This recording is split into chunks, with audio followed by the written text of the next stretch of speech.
On our wedding day, my husband slapped me in front of the entire family, accusing me of not offering my chair to his mother. He demanded that I apologize to her or leave the wedding. Without hesitation, I left the venue, and now he's calling me desperately. It was supposed to be the happiest day of my life, the day I had dreamed of for years. My wedding day in Chicago was supposed to be a celebration of love and joy surrounded by family and friends. Instead, it turned into a nightmare that shattered everything I believed in. The ceremony was beautiful, the music played softly, the flowers were perfectly arranged, and the guests were smiling. I looked around the room, feeling a wave of excitement and anticipation. Peter and I had been planning this day for months, and I couldn't wait to start our life together. But as the night went on, things took an unexpected turn, and it all started when Peter's mother, Mrs. Johnson, approached me with a stern look on her face. She was in her 50s, with an air of authority that often overshadowed others. "Scarlett," she said, her voice dripping with disdain, "I need to talk to you." I followed her to a quieter corner of the venue, hoping it was just a minor issue, but Mrs. Johnson's face was flushed with anger. "You have been incredibly disrespectful today," she declared, her eyes narrowing. "You have embarrassed me in front of all these people." I was stunned. I hadn't done anything but be polite and respectful. "What are you talking about?" I asked, trying to keep my voice calm. She didn't give me the chance to explain. "Don't play innocent," she snapped. "You think you can just walk into this family and behave as you please? You're a disgrace." At that moment, Peter had been chatting with the guests. He came over, looking from his mother to me with an unreadable expression.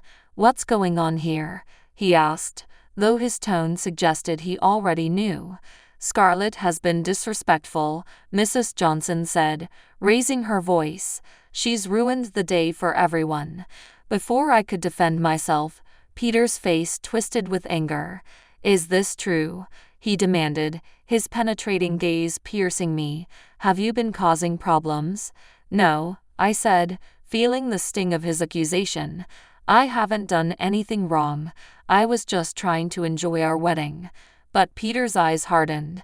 "You've made a fool of yourself and embarrassed my mother," he said loudly enough for nearby guests to hear. "This is unacceptable." His words hurt, but nothing could have prepared me for what happened next. In a shocking move, Peter raised his hand and slapped me across the face. The sound of the slap echoed through the room, and I felt a wave of humiliation wash over me. My face burned not just from the physical pain, but from the sheer embarrassment of being struck in front of everyone. The room fell silent. The guests exchanged uncomfortable glances, but no one intervened. Peter's mother watched with a smile of satisfaction, as if she had won a victory. "You are a fat woman who has dishonored my mother," Peter shouted, his voice full of venom. "I can't believe I married someone like you." I stood there, stunned, tears welling up in my eyes. The crowd was a blur of shocked faces. I wanted to run, to hide from the world, but instead, I stood still, struggling to comprehend what had just happened. Peter's behavior was not just shocking, it was a devastating blow in front of all those people. I felt my dignity slipping away as the guests slowly resumed their conversations. I felt the weight of their judgment on me. The laughter and music seemed to mock my misery. When I finally managed to pull myself together, I knew I couldn't stay there any longer. I excused myself from the event and found a quiet spot in the back of the hall, away from curious eyes. Tears flowed freely now as I tried to process the events of the night. I had always imagined this day as a fairy tale, a dream come true. Instead, it had turned into a cruel reminder of the harsh reality I was facing. My marriage, which I had hoped would bring happiness and security, had revealed itself as a sham. Peter and his mother's behavior was not just a fleeting moment of anger. It was a glimpse into a toxic and abusive dynamic that I hadn't fully understood before. The humiliation of the night was a painful wake-up call. I knew I couldn't let this be the end of my story. As I looked at my reflection in the dim light, I made a silent vow to myself. I would not continue to be a victim of their cruelty. I would seek justice and expose the truth, no matter how difficult the road ahead. The wedding that was once a symbol of new beginnings had become a turning point in my life. The pain and betrayal I felt were deep, but they also ignited a fire within me. I knew the journey to reclaim my life and seek justice would be long and arduous, but I was determined to face it head-on. This was just the beginning of my fight. In the weeks following the disastrous wedding, I felt like I was living in a fog. The pain of the public humiliation I suffered at Peter's hands was still fresh, but what hurt the most was realizing that my marriage had been a facade. Despite the confusion and emotional turmoil, I knew I couldn't let Peter's and Mrs. Johnson's cruelty define my life. I needed to take control and find a way to fight back. The first step in my plan was to gather evidence. I knew that to expose Peter and his mother, I would need more than just my word. I needed proof of the emotional and financial abuse I had endured. That's when I decided to hire Robert Alls, a private detective known for his discretion and effectiveness. I contacted him, and after a brief consultation, he agreed to take on my case. Detective Alls was in his 40s, with a calm demeanor and a sharp mind. He listened attentively as I recounted the events of the wedding and described the pattern of abuse I had experienced. "I understand how difficult this must be for you," he said, "but if you're willing to work with me, we can get to the bottom of this." I nodded, feeling a ray of hope. "I'll do whatever it takes," I said. "I just want the truth to come out." With Detective Alls on my side, I began recording my conversations with Peter and Mrs. Johnson. It was uncomfortable and stressful, but I knew it was necessary. I hid a small recorder in my purse, making sure to capture every conversation I had with them. It didn't take long for me to realize just how manipulative and abusive they truly were. In the days that followed the wedding, my life felt like a whirlwind of intense emotions. I was still trapped in that night, in the humiliation, in the slap that echoed in my mind over and over again.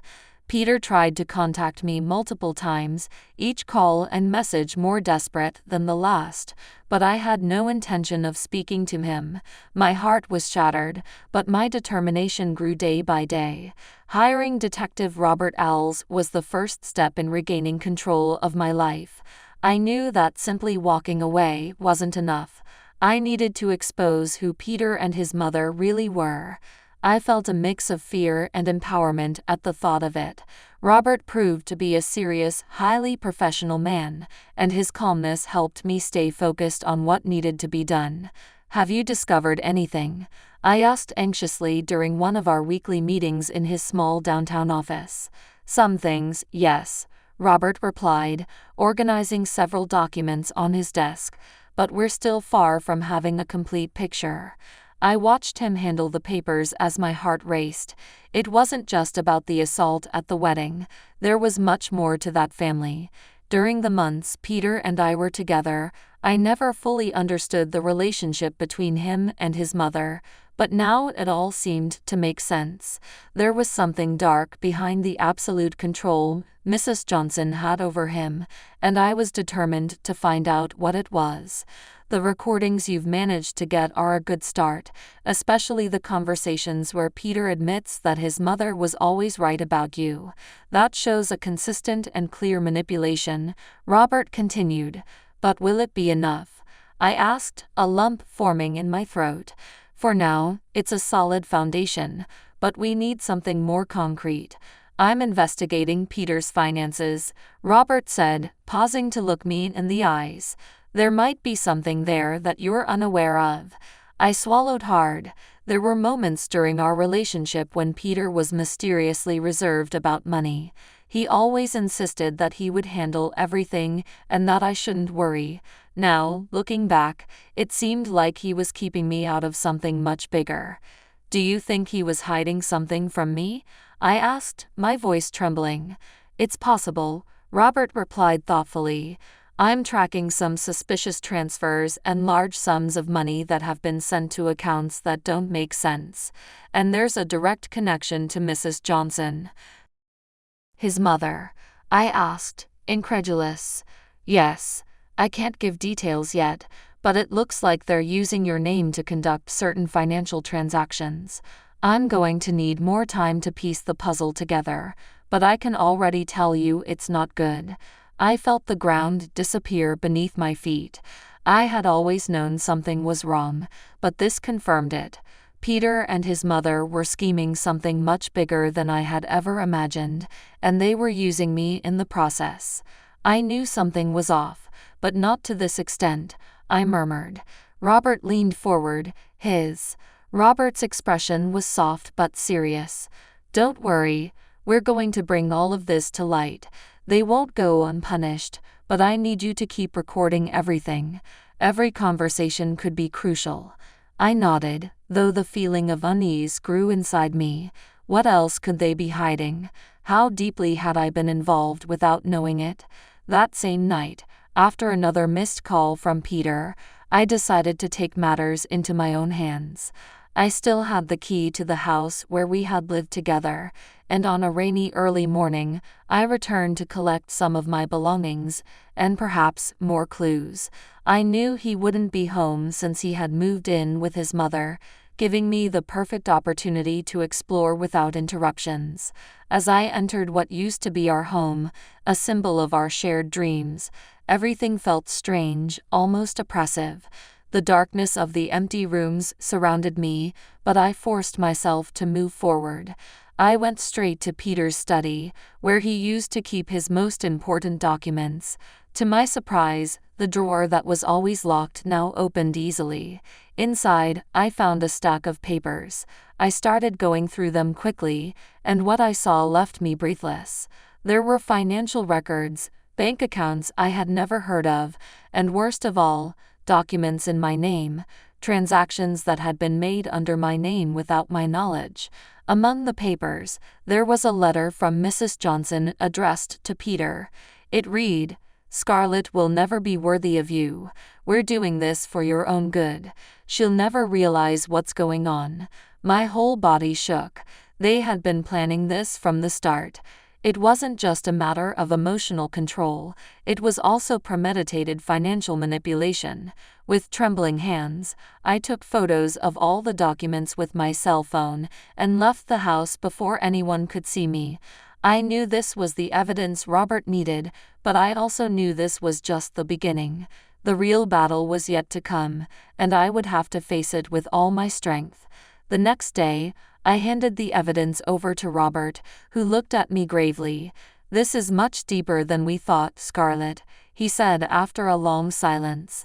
"Peter and his mother could be involved in much more serious fraud. This goes beyond you. We're talking about something illegal on multiple levels." I leaned back in my chair, feeling a mix of fear and relief. I knew this would be a difficult fight, but now I felt more prepared than ever. "I'm ready for whatever comes, Robert. I won't stop until the truth comes out." What had started as a personal quest for justice was transforming into something much bigger. The truth about Peter and his mother was finally coming to light, and I wouldn't stop until they both faced the consequences. I knew the road would be tough, but I also knew that this time, I was in control. The slap I received on my wedding day had been the turning point, but now, with every new discovery, I was reclaiming my power, and neither Peter nor his mother was going to stop me. With the evidence I found and what Robert had already gathered, it was clear that we had full control of the situation. Peter and his mother were in a vulnerable position, which gave us the opportunity to turn the game in our favor. Robert, always calculating and discreet, suggested a more strategic approach. "We can expose everything publicly and ruin their lives like you wanted at first," he began as he reviewed the evidence in his office. "But there's another alternative, something more lucrative." I looked at him curiously, not fully understanding where he was going. "What do you suggest?" Blackmail, he said with the utmost calm. They have a lot to lose, both in reputation and financial terms. Instead of going straight to the press or the authorities now, we can confront them with what we have and demand they hand over all their legitimate money. If they refuse, then we expose everything. The idea was risky, but I knew Peter and his mother were desperate. With Robert's support, we devised a plan. We arranged a secret meeting in a discreet location, far from any unwanted attention. On the day of the encounter, I was accompanied by Robert and his lawyer, ready to make our proposal. Peter was tense, nervous, while his mother, Mrs. Johnson, maintained her usual coldness, though her eyes betrayed her concern. "We know everything," I said, opening the folder with the evidence and throwing it on the table in front of them. "Your frauds, the financial schemes, the money transfers using my name, we can ruin your lives right now. But we have an offer." Mrs. Johnson squinted, as if trying to gauge how far we were willing to go. "What do you want?" Peter asked, his voice tense. Robert took over the conversation. "All your legitimate money, your properties, your assets. In exchange, this never comes to light. You will transfer everything to us and then disappear. If you refuse, we'll expose everything to the press and ensure that both of you are investigated and arrested." The tension in the room was palpable. Both Peter and his mother knew they didn't have many options. After a long silence, Mrs. Johnson finally conceded. "Fine, you'll get what you want. Just don't destroy our reputation." And so, the transfer was made. But instead of simple bank deposits that could be tracked, Robert had a more sophisticated idea. They converted all their legitimate fortune into bitcoins, a digital currency that is difficult to trace. Within days, the process was completed, and all of Peter and his mother's houses, cars, and funds were transferred to us. They disappeared, leaving the state to start over somewhere else. Peter and his mother believed that with this, the problem had been resolved, but a week later, we kept our promise. We decided to expose everything anyway. With all the recordings and documents we had gathered, Robert and I sent the evidence to the local press and authorities. Within days, the story of Peter and his mother's fraudulent scheme was making headlines. The police launched an investigation, and soon, an arrest warrant was issued. Peter and his mother were arrested in a neighboring state, charged with money laundering and financial fraud. Their attempt to defend themselves was desperate. They claimed the money had been sent to me and Robert, the lawyer, in an attempt to discredit us and divert attention. But there was no trace of the transfers in any bank accounts, since everything was in bitcoins, beyond their reach and that of the authorities. With both of them behind bars, I was finally able to breathe easily. The nightmare was over, and justice had been served. Robert received his share of the money, a more than fair sum for all the tireless work he did by my side. With the rest, I rebuilt my life, refocusing on what truly mattered, my career and my peace of mind. Years later, I had become a completely different person, with my life back on track. I found myself in a healthy and stable relationship with a decent man, someone who treated me with respect and dignity, everything I never experienced with Peter. Our relationship flourished, and I left the painful past behind. Peter and his mother were now just distant shadows, memories of a difficult period that, although painful, taught me to be stronger and never to accept less than I deserved. Looking back, I realized that the slap on my wedding day was just the beginning of my liberation.